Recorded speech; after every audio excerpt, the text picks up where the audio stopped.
గురించి నేను ధ్యానించబోతున్నాను. ఈ ప్రార్థనటువంటి మన హృదయంలో కూడా ఎక్కడ ప్రారంభమైంది ప్రార్థన అని మన బైబిల్ గ్రంథంలో చూస్తాం.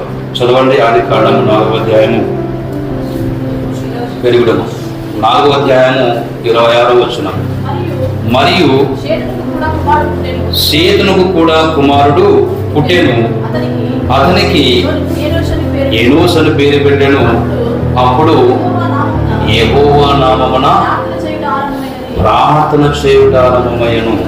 ఆరామిద్దరు కుమారుడు కయ్యూని హేబేలు. హేబేలు చనిపోయినాడు, కయ్యూను పాపంతో శాపంతో ఎదిపోయినాడు.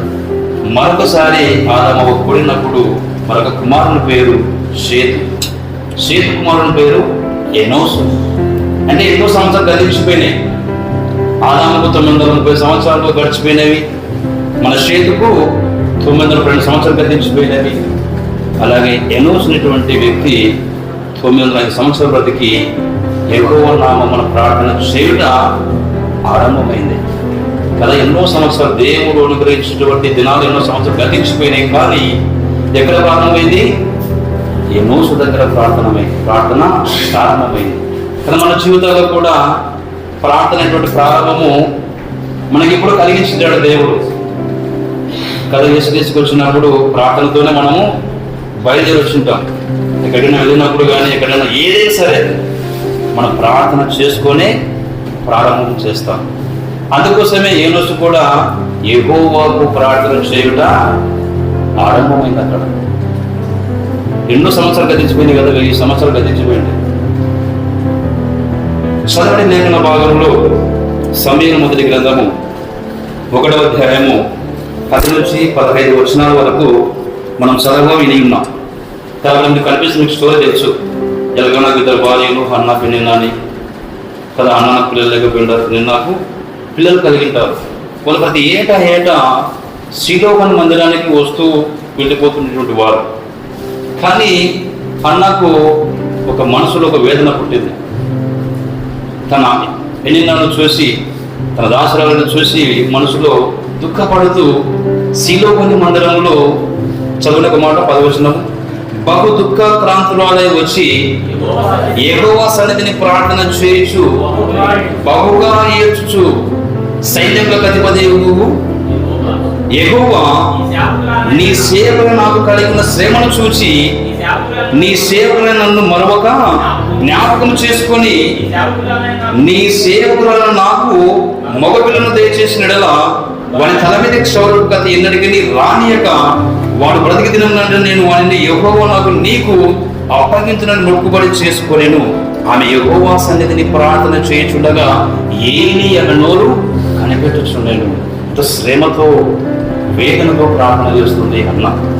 ప్రార్థన చేసిన వెంటనే ఆమెకు దేవుడు కుమారుడు అనుగ్రహించాడు. ఆ కుమారుడే సమూయేలు.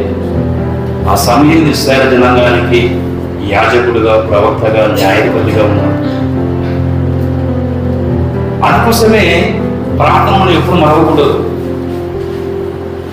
దట్ ఈస్ ద లైఫ్లో ప్రార్థన అనేది ప్రాముఖ్యం. నేను ఎక్కడ చెప్పిన ఫస్ట్ ఇదే చెప్పి నేను ప్రారంభం చేస్తాను. మరి ముఖ్యంగా ఒక అధ్యాయం మనం చూస్తాము. సమూయేలు 2వ గ్రంథము 7వ అధ్యాయము 18 నుంచి 29 వచనం మనం చూసుకున్నట్లయితే, ఒక అన్న తన కుమారుని కోసం ఏ విధంగా ప్రార్థన చేసిందో, తన బహుమానం కోసం ఏ విధంగా ప్రార్థన చేసిందో దావీదు తన దీనస్థితిని గురించి ప్రార్థన చేస్తున్నాడు. అందుకోసమే దావీదు చదవడమన్నమాట. దావీదు రాజు లోపల ప్రవేశించి యెహోవా సన్నిధిని కూర్చుండి ఈ లాభను మనం చేసుకుంటున్నాడు. యెషయా కుమారులో చివరి వాడు దావీదు సమూయేలు వెళ్ళినప్పుడు దేవుని ద్వారా ప్రత్యక్షమై యెషయా కుమారులో చివరి వాడు అని, సుందరుడు, సౌందర్యవంతుడు అని చెప్పినప్పటికీ వాళ్ళంతమంది అందరిని చూసినప్పుడు ఏం కనుగొనలే. కానీ ఎక్కడో గొర్రెలుగా చూసినటువంటి దావీదు కనుగొని ఇశ్రాయేలు ప్రజలకు 40 సంవత్సరాలు రాజుగా ఉండి అనేక యుద్ధాలు, అనేక రాజనీకము చేసిన వ్యక్తి తను ఏమని మనం చేసుకుంటాడో తెలుసా? తన గదిలోకి వెళ్ళి అద్దం ముందు నిలబడి గొర్రెలు కబరెట్టాడు, గోసు పోసుకొని కదా, సద్దిమూట భుజం మీద పెట్టుకొని కదా, పనిగిని వేసుకొని మనవి చేస్తున్నాడు, ప్రభువా నా స్థితి ఇది, ప్రభువా నా స్థితి ఇది, ఈ స్థితిలో నన్ను ఒక సింహాసనం మీద నన్ను కూర్చోబెట్టినావు ప్రభువా అని మనవి చేస్తూ ప్రార్థన చేస్తున్నాడు. అందుకోసమే దావీదు తన దేని స్థితిని మరవలే. కానీ మనం సమాజంలో సంఘాలలో మనమైనా సరే కదా, మనకు అధికారం వచ్చిందంటే 2 కొమ్ములు వస్తాయి కదా, అధికారం వచ్చిందంటే నిలబడం కదా. అలాగే దావీదు లోపల ప్రవేశించి ఏమని ప్రార్థన చేస్తున్నాడు? నా ప్రభువా యెహోవా, ఇంతగా నీవు నన్ను హెచ్చించుటకు క్వశ్చన్ మార్క్ వేసుకుంటే నేను ఎంతటి వాడను ప్రభువా అని. వండర్ఫుల్ మాట. క్వశ్చన్ మార్క్ వేసుకుంటే నా కుటుంబము ఏ పాటిది? లోపల ప్రవేశించి తన అవతారం చూసుకొని, స్థితిని చూసుకొని, నా ప్రభువా నా దేవా నా కుటుంబం ఏ పాటిది, నేను ఎంతటి వాడను ప్రభువా అని దేవుని దగ్గర మొరపెడుతున్నాడు. కింద వచ్చిన నీ వాక్కును బట్టి, దగ్గర వచ్చిన నీ వాక్కును బట్టి నిష్టానుసారంగా ఈ ఘనకార్యమును జరిగించి నీ దాసునకు నాకు దీన్ని తెలియచేసేది. దేవుని వాక్యం ధర్మశాస్త్రం అనుసరించినాడు, దేవుని ఎంతలాగా శ్రద్ధించినాడు, దేవుని మందసారి తన ఆలయంలో ప్రవేశింపజేసినాడు, దేవుని మందసాన్ని కాపాడినాడు. కాబట్టి మన స్థితిని ఎప్పటికీ మర్చిపోకూడదు. ఒక యాప్ గురించి మీకు చెప్తాను నేను, మదర్ తెరెసా గురించి. దేశం కానీ దేశం యుగోస్లేవియా దేశం నుంచి వచ్చిన దేశస్తురాలు మన దేశానికి వచ్చి మన రాష్ట్రంలో, కర్ణాటక రాష్ట్రంలో ఒక స్లమ్ ఏరియాలో బ్రతుకుతున్నాను. ఆ స్లమ్ ఏరియాలో బ్రతుకుతూ తన తండ్రి ఒక ఇండస్ట్రియల్ అంటే కాంట్రాక్టర్, మామూలు బిల్డింగ్ కట్టించినటువంటి వ్యక్తి, ఆయన చనిపోతాడు. అక్కడ స్లమ్ ఏరియాలో ఒక కరువు వచ్చినప్పుడు అనేక చిన్నపిల్లలు చనిపోతుంటారు. ఆమె కిటికీ నుంచి చూస్తూ ఒక చిన్నారిని ఆ చెత్తకుండల దగ్గర పడేసి వెళ్ళిపోతారు. కానీ మదర్ తెరెసా ఆ చిన్నారిని తీసుకొని తన గాయమును తుడిచి మోకాళ్ళ నుండి ప్రార్థన చేసింది. ఆ బిడ్డను బ్రతికించింది. చావుడుతున్న ఆ బిడ్డ, చిన్న బిడ్డను ఏ సేరుగా మోకాళ్ళ నుండి ప్రార్థన చేసి ఆ చిన్నారిని బ్రతికించింది.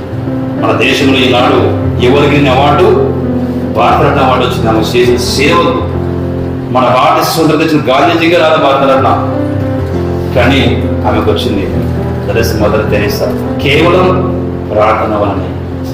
అందులో దావీదు కూడా తన దీనస్థితిని గురించి ప్రార్థన చేస్తున్నాడు. ఇక్కడ మనం కూడా మన దీనస్థితి గురించి వచ్చింటాం. మనం కష్టమనక, ఎండనక, వాననక, చల్లనక, రాత్రనక, పగలనక మనం పోషించి, మనం చదివించి, పెళ్లిళ్ళు చేసి, వివాహాలు చేసి కదా ఈనాడు దేవుని యాజక సమూహాన్ని పంపించారు అంటే ఎంత కష్టపడి ఉంటారు. అందుకోసం మన దీనస్థితిని ఎప్పటికీ మరవకూడదు. అందుకోసం ఆ విధంగా ప్రార్థన చేసిన దావీదు. ఇంకొక విషయం మనం చూసుకుందాం. కీర్తన గ్రంథము, కీర్తనలు 140వ అధ్యాయము 18, 19 చూసినట్లయితే, కీర్తనలు 140వ కీర్తన 18, 19. తనకు మొరపెట్టు వారందరికీ, తనకు నిజముగా మొరపెట్టు వారందరికీ చూడండి, యెహోవా సమీపంగా ఉన్నాడు.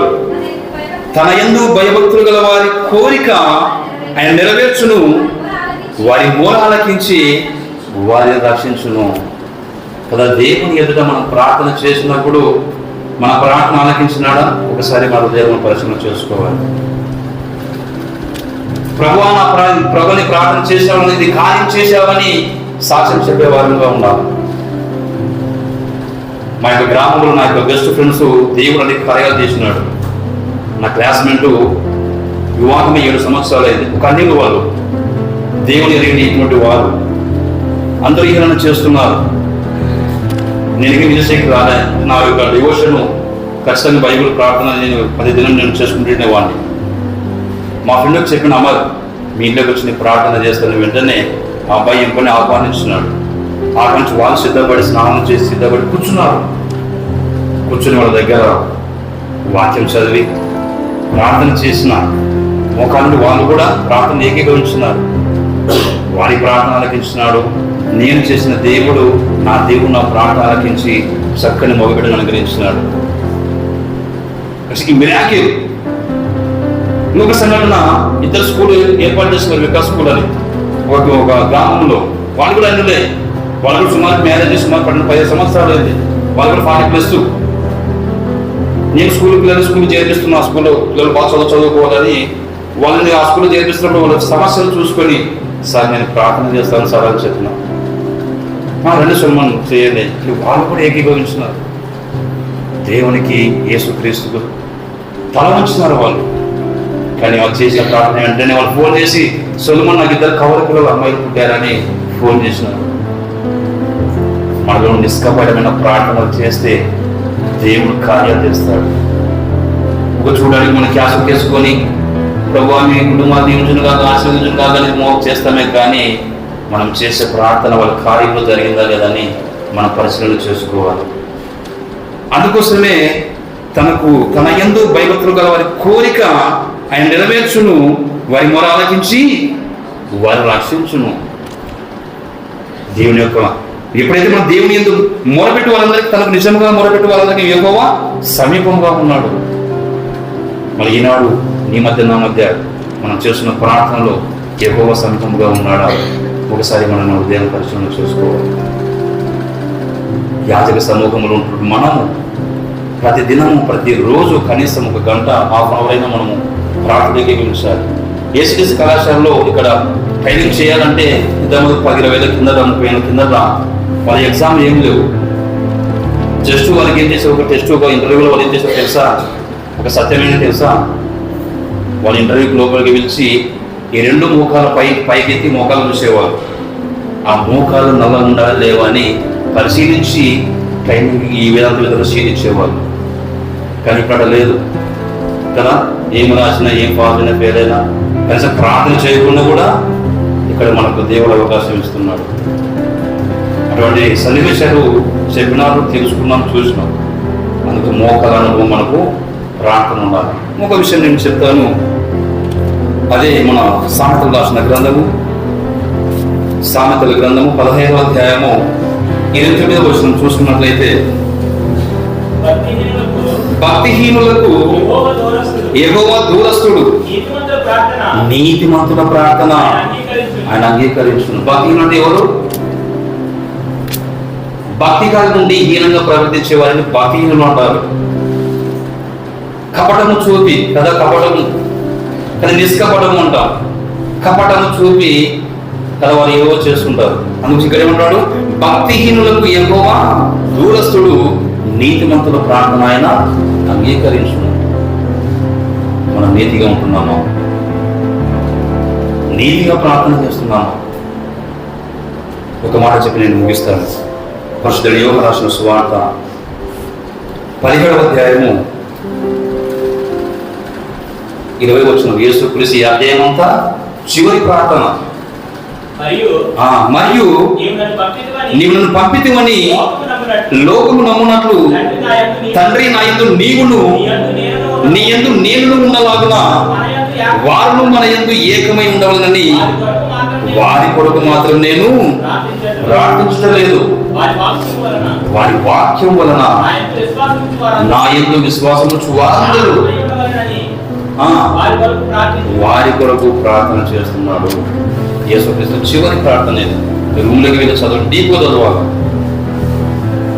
ఏమంటున్నాడంటే, మరియు నీవు నన్ను పంపితివని లోకము నమ్మునట్లు తండ్రి నా యందు నీవును నీ యందు నేను ఉన్నలాగున వారును మన యందు ఏకమైన వారి కొరకు మాత్రం నేను ప్రార్థన. లోకం ఎంతమంది ఉన్నారు? క్రీస్తు అనుసరించిన వారు, క్రీస్తు అనుసరించలేని వారు ఉన్నారు. అందుకోసం ఎవరి కొరకు ప్రార్థన చేస్తున్నాడు? ఎవరైతే నీ వాక్యం చదవని మనకు వచ్చినది, వారి వాక్యం వలన నా యందు విశ్వాసం వారందరూ ఏకమై ఉండవలనని వారి కొరకు నేను ప్రార్థించుచున్నాను. Jesus Christ. ఈనాడు వాక్యం వలన మనము, ఆనాడు యేసుక్రీస్తు ఎవరైతే వాక్యం వింటారో, వాక్యం చెవిన పెట్టుకుంటారో, వాక్యానుసారంగా జీవిస్తారో వారి కొరకు నేను ప్రార్థన చేసుకుంటాను. యేసుక్రీస్తు క్రీస్తునందు ప్రియమైన యాజక సమూహమా, మనం ప్రార్థించే వారంగా మనము ఏ విధంగా ఉండాలో మనం ఒకసారి మనం పరిశీలన చేసుకోవాలి. ఇక మనకు ఈ భారభరితమైన సేవ ఆశమశగా ఎంతో కష్టపడాలి, ఎంతో ధ్యానించాలి, ఎంతో ఓర్పుగా ఉండాలి. మన వేలు డబ్బులు కట్టుకుని సమయం పే చేసుకొని దేవుని సన్నిధిలో వ్యర్థమైన సమయం కేటాయిస్తే మన జీవితాలు శిక్షాపోతాయి. కాబట్టి మనందరం ఆలోచన చేసుకొని దేవుని ద్వారా, దేవుని కృప ద్వారా ప్రార్థనలు ప్రతి దినం అనుసరించి దేవుని మంచి పరిచయం చేయాలని ఆశిస్తూ దేవుని ప్రతి మాట దీవించి ఆశ్రయించును గాక. ఆమె ప్రార్థన చేసుకుందాం. మహాపరిశుద్ధుడు, మహాకరుడు, మా గొప్ప దేవ, ఇంతవరకు మాతో మాడిన గొప్ప దేవ, ఈ బంగారు పాదాలకు వందనాలు. ఇదిగోనైనా నీ మాటలు ప్రార్థన జీవితంలో నువ్వు చేసేటువంటి మేలకై ఉపకారణలకై ప్రార్థన చేస్తూ ఉన్నావు. ఇదిగో మా ప్రార్థన కపటముగా ఉన్నదా, నిష్కపటమైనగా ఉన్నదని మమ్మల్ని పరిశీలన చేసుకొనొచ్చు. ఈ యాజక ధర్మంలో మా విశ్వాసాలను కాపాడుకొనొచ్చు.